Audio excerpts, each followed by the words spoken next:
Hello दोस्तों, आप सभी का स्वागत है अमन प्रयास जीके चैनल पर। तो आज आपका यहाँ पर 28 आज आपका 28 फरवरी में फर्स्ट शिफ्ट का जो एग्ज़ाम है आपका एसएससी जीडी का समाप्त हो चुका है। तो जो भी क्वेश्चन यहाँ पर आज आपके फर्स्ट शिफ्ट में पूछे गए सभी को यहाँ पर वन बाय वन हम डिस्कस करने वाले हैं। आपको देखना है, एक्स्ट्रा फैक्ट के बारे में भी बात करेंगे।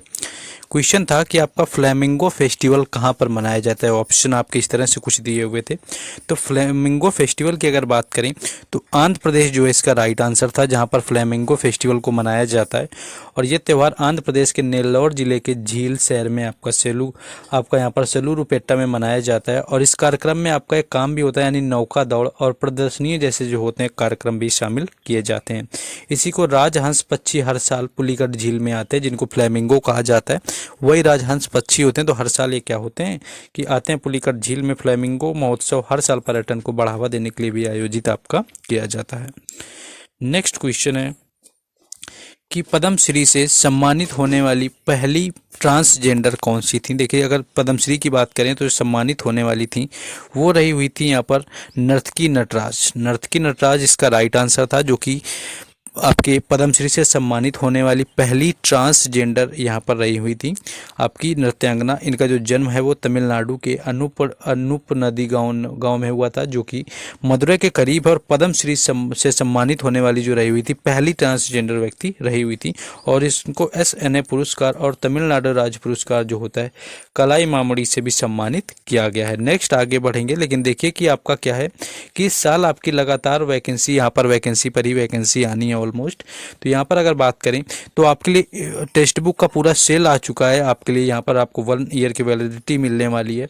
आपको टेक्स्ट बुक, जो आपका टेक्स्ट बुक होगा पास, वो आपका 263 में, और जो पास प्रो होगा जिसमें कि आपका पास प्रो में आप अनलिमिटेड जो होता है PYQ पेपर होते हैं उनको एक्सेस कर सकते हैं, और री अटेम्प्ट भी आपको मिल जाता है। तो वो आपको 351 रुपये में पूरे 1 साल के लिए यहाँ पर मिलने वाला है। इसको परचेज करने का जो लिंक दिया हुआ है, आपको कूपन कोड यहाँ पर पता ही है APG डालना है, और इसको परचेज करने का लिंक आपको डिस्क्रिप्शन में दिया गया है। और आपको कमेंट बॉक्स में भी आपको लिंक को क्या है पिन कर दिया गया है। तो वहाँ से जाकर के इसको परचेज कर लीजिए। पूरा 1 साल आपका चलने वाला है, हर एग्जाम में काम आने वाला है। शायद इससे सस्ता फिर आपको ना मिले। आ जाते हैं अपने टॉपिक में वापस फिर से। नेक्स्ट क्वेश्चन था कि अब तक आर्थिक जनगणना जो है कितनी बार हुई है। आर्थिक जनगणना से क्वेश्चन था। तो अब तक अगर आर्थिक जनगणना की बात करें कितनी बार हुई है, तो ये कुल 6 बार अब तक आपकी आर्थिक जनगणना हो चुकी है, संचालित हो चुकी है। और 7वीं जो आर्थिक जो आपकी जनगणना थी वो 2019 में शुरू हुई थी, लेकिन महामारी और तालाबंदी के कारण क्या है इसको बढ़ा दिया गया। तो अभी तक केवल 6 बार ही हुई है। और 1976 में भारत सरकार ने आर्थिक जनगणना और सर्वेक्षण नामक योजना शुरू करी हुई थी। 1977 में जो है केंद्रीय सांख्यिकी संगठन ने राज्यों और केंद्र शासित प्रदेशों, अर्थशास्त्र और सांख्यिकी निर्देशक जो DES के सहयोग से जो है पहली जनगणना यहाँ पर करी हुई थी। तो आर्थिक जनगणना आपका यहाँ पर पूछा गया था। आपकी जो हुई थी इसकी बात करें तो 1970, 1980, 1990, 1998, 2005 और 2013 के दौरान हो चुकी है। और अब तक 2019-20 में क्या है, 2020 में आपकी आर्थिक जनगणना की गई है, यानी कि अब तक 6 बार हो चुकी है। और साथ में आपकी 2019-20 में हुई थी, जो कि स्थगित हो गई आपकी कोरोना जैसी महामारी आ जाने के कारण। नेक्स्ट आगे देखेंगे। नेक्स्ट है कि 1947 में आज़ादी के बाद देश का साक्षरता दर कितना रहा हुआ था। देश की अगर साक्षरता दर की बात करें तो यहाँ पर आपका 18% जो है साक्षरता यहाँ पर रही हुई थी, जब देश 1947 के समय पर आज़ाद हुआ था। और वर्तमान में क्या है कि आपकी 2011 की जो जनगणना हुई है तो यहाँ पर 74% हो गई। और सबसे अधिक जो साक्षरता होती है वो केरल राज्य की होती है, आपको पता ही होगा। और अगर यही आपके केंद्र शासित प्रदेश में जब जाया जाता है तो केंद्र शासित प्रदेश में जो होता है वो लक्षद्वीप की हो जाती है। तो ये चीज़ें जो है आपको यहाँ पर याद रखनी है। नेक्स्ट आगे हम लोग क्वेश्चन देखेंगे।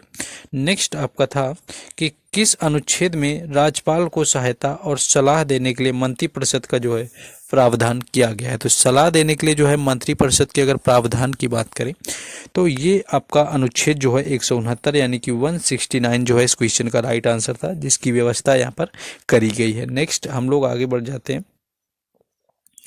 नेक्स्ट आपके यहाँ पर ऑप्शन, सॉरी आपका 169 बता दिया है। यहाँ पर आपका क्या था कि ऑप्शन मैंने लगाए हुए हैं। तो 169 आपका 163 जो है यहाँ पर राइट आंसर था, जो कि राज्यपाल को क्या करता है कि एक मंत्रिपरिषद की यहाँ पर क्या करी जाती है, मंत्रिपरिषद की गठन करा जाता है, जिसके तहत क्या होता है कि 1900 आपका उसमें क्या होता है कि राज्यपाल को यहाँ पर सलाह देने के लिए मंत्रिपरिषद का गठन होता है, और वो होता है अनुच्छेद 163 में, यानी 163 जो है इसका राइट आंसर हो जाएगा। नेक्स्ट आगे आप किसके बारे में बात करें, आपका एक क्वेश्चन यहाँ पर 163 आपका यही वाला पूछा गया था, इसके बारे में अगर बात आए तो जो आपका अनुच्छेद 163 है, इसमें क्या होता है कि मुख्यमंत्री के साथ मंत्रियों की परिषद की जाएगी, और सहायता और सलाह देने के लिए राज्यपाल के रूप में वह या इस संविधान के लिए आवश्यक किया जा रहा है कि उसके कार्यों के अभ्यास में अब तक छोड़कर अपने विवेक से उनके कार्यों या उनमें से आपका जो होता है किसी का भी अभ्यास करें, यानी कि यहाँ पर सलाह देने का जो काम है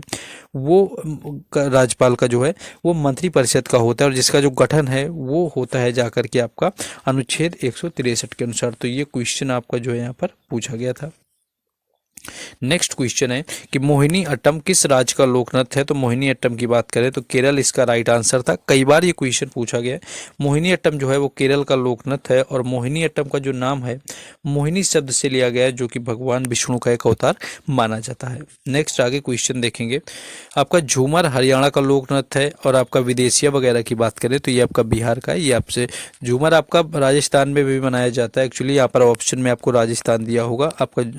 बाकी लूर नृत्य को लूर पूछा गया था कल, वो आपका पूरी तरह से हरियाणा का होता है। विदेशी अगर आपसे कभी पूछा जाए तो आपका हो जाएगा बिहार का। नेक्स्ट है संविधान सभा का गठन पहली बार कब हुआ था, तो ये 1946 में हुआ, यानी 9 दिसंबर 1946 को संविधान सभा की पहली बैठक हुई, और मुस्लिम लीग ने क्या किया कि बैठक का बहिष्कार किया और अलग पाकिस्तान की यहाँ पर मांग करी हुई थी। और इस पहली बैठक में क्या था कि केवल 211 सदस्यों ने जो है हिस्सा इसके अंदर लिया हुआ था, 1946 में आपका हुआ था। और 1946 की कैबिनेट योजना ने पहली बार जो है संविधान सभा का प्रस्ताव रखा हुआ था, और संविधान सभा के सदस्य प्रांतीय विधानसभाओं से चुने गए थे। और भारत के विभाजन के बाद संविधान सभा के सदस्यों की संख्या जो थी ये 299 बाद में हो गई थी, और संविधान सभा के अंतिम अनुमोदित जो संविधान पर है हस्ताक्षर किए गए, जो कि आपके अविभाजित भारत के लिए जिनको चुना गया था।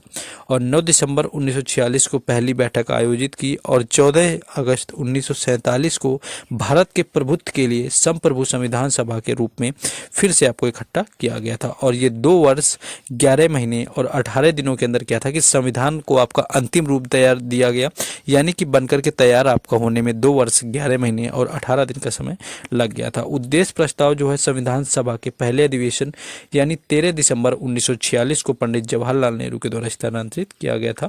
बाकी पहले अध्यक्ष की बात करें तो सच्चिदानंद सिन्हा जो थे संविधान सभा के पहले अध्यक्ष थे, डॉक्टर राजेंद्र प्रसाद थे, ये इनको अध्यक्ष चुना गया यानी कि स्थायी तौर पर, और BN राव को विधानसभा का संवैधानिक सलाहकार नियुक्त किया गया था। तो ये भी सलाहकार से क्वेश्चन पूछा जाता है।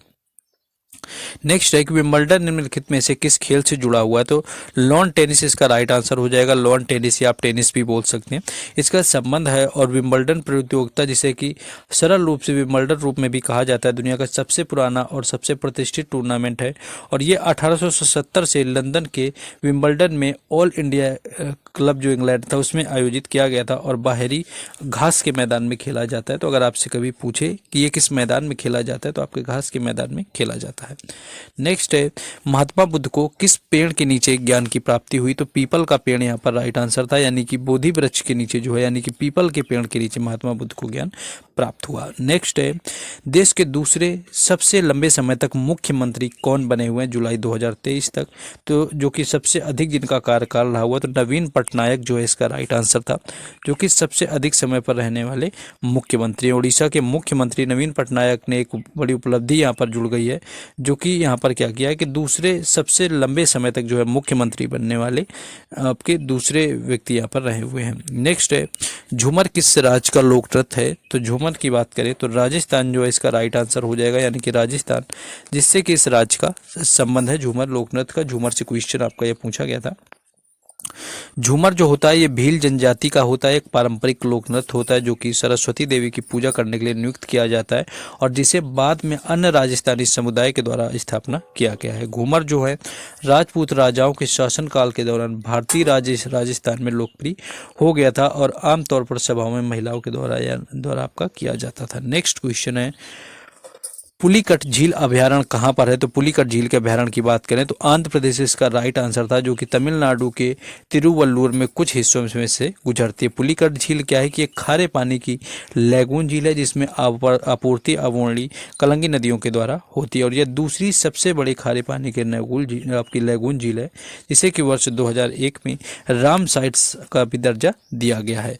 ये आपको याद रखना है। राष्ट्रीय जलमार्ग जो आपका 4 है, आपका ग्रेटर आपका फ्लेमिंगो जो है पक्षी अभयारण्य, इसी में पाई जाने वाली प्रख्यात इविफुना प्रजातियां हैं। और राष्ट्रीय जलमार्ग जो 4 है आपका, यह तेलंगाना, आंध्र प्रदेश, पौंडुचेरी और केंद्र शासित प्रदेशों को जोड़ता है, जो इसका हिस्सा इसमें रहा हुआ है। नेक्स्ट आगे क्वेश्चन देखिए। देखिए आपको वीडियो को लाइक कर देना, अगर आपने लाइक ना किया हो, चैनल को सब्सक्राइब करके रखें, क्योंकि आपको हर एग्जाम का जो है जेन्युइन क्वेश्चन यहाँ पर मिलेगा, जो भी पूछा जाता है। नेक्स्ट क्वेश्चन आगे है कि 26 जनवरी 2023 को मुख्य अतिथि कौन थे? तो मिस्र के जो राष्ट्रपति थे अब्दुल यहाँ पर फतेह अल सीसी यहाँ पर राइट आंसर था, जो कि यहाँ पर मुख्य अतिथि बने 26 जनवरी 2023 में। और 2021-22 में कोरोना महामारी के कारण क्या था कि किसी राष्ट्र के राष्ट्रपति वगैरह को नहीं बुलाया गया था, और इसके साथ साथ कुल 10 बार किसी भी विदेशी मेहमान को गणतंत्र दिवस पर बतौर चीफ गेस्ट आमंत्रित नहीं किया गया है, जिसमें कि आपके ये वर्ष दिए हुए हैं। और बाकी 2023 में जो है अब्दुल फतेह अल सीसी को जो है यहाँ पर मुख्य अतिथि बनाया गया था। ये आपका यहाँ पर हो जाएगा। नेक्स्ट क्वेश्चन आगे है कि भारत रत्न पुरस्कार प्राप्त करने वाले पहले संगीतकार कौन थे यहाँ पर? तो MS सुब्बुलक्ष्मी यहाँ पर राइट आंसर हो जाएगा। 1998 के अंदर इनको क्या है कि दिया गया था भारत रत्न, जो कि संगीतकार थी पहली जिनको भारत रत्न यहाँ पर प्राप्त हुआ था। नेक्स्ट आपकी लता मंगेशकर थी, इनको मिला हुआ जाके 2001 में, इनको भी मिला हुआ था सर्वोच्च नागरिक सम्मान से। और कुछ इंपॉर्टेंट यहाँ पर पॉइंट है कि 1999 में जो है पंडित रविशंकर को मिला, 2001 में उस्ताद बिस्मिल्लाह खान को मिला, और साथ में लता मंगेशकर को 2009 में पंडित भीमसेन जोशी को और भारत रत्न जो है पुरस्कार से सम्मानित किया गया था। नेक्स्ट आपका था कुछ एडिशनल इन्फॉर्मेशन की यह वर्ष 1974 में एशिया का नोबेल पुरस्कार माने जाने वाला रेमन मैग्सेसे से पुरस्कार पाने वाली पहली जो भारतीय संगीतकार हैं जिन्हें इस उदाहरण के साथ सम्मानित किया गया। निर्मलम शुद्ध आपका यहाँ पर आपका जो है निर्मला शुद्धतावादियों श्रीमती MS सुब्बुलक्ष्मी को दक्षिण भारत की कर्नाटक परंपरा में शास्त्रीय और अर्थ शास्त्रीय गीतों का प्रतिपादक यहाँ पर मानते हैं। तो ये कुछ क्वेश्चन थे। आज आपको एक छठी जनगणना आपको आर्थिक पूछी थी यहाँ पर, तो 2013 में हुई थी। मणिपुर में आपका मितई जनजाति का आपका होली के त्यागसू के रूप में मनाया जाता है, ये आपका पूछा गया था। बाकी एक क्वेश्चन आपका शायद यहाँ पर था कि सदन नियम के द्वारा राजनेताओं को 2 साल तक हिरासत में लिया जाता है, तो वो रॉलेट एक्ट था जिसके तहत ये किया जा रहा था। इसी के विरोध में 1919 में क्या था कि जलियांवाला बाग हत्याकांड आपका हुआ था। तो ये कुछ क्वेश्चन थे यहाँ पर आज आपके फर्स्ट शिफ्ट में पूछे गए थे 28 फरवरी का। तो जिन लोगों ने वीडियो को लाइक ना किया और लाइक कर दीजिए, शेयर कर दीजिए, एटलीस्ट आप लोग कॉमेंट कर दीजिए। बाकी आपको टेक्स्ट बुक ले लेना, जिसका लिंक आपको डिस्क्रिप्शन में भी दिया गया है परचेज करने को, और कॉमेंट बॉक्स में भी पिन कर दिया गया है।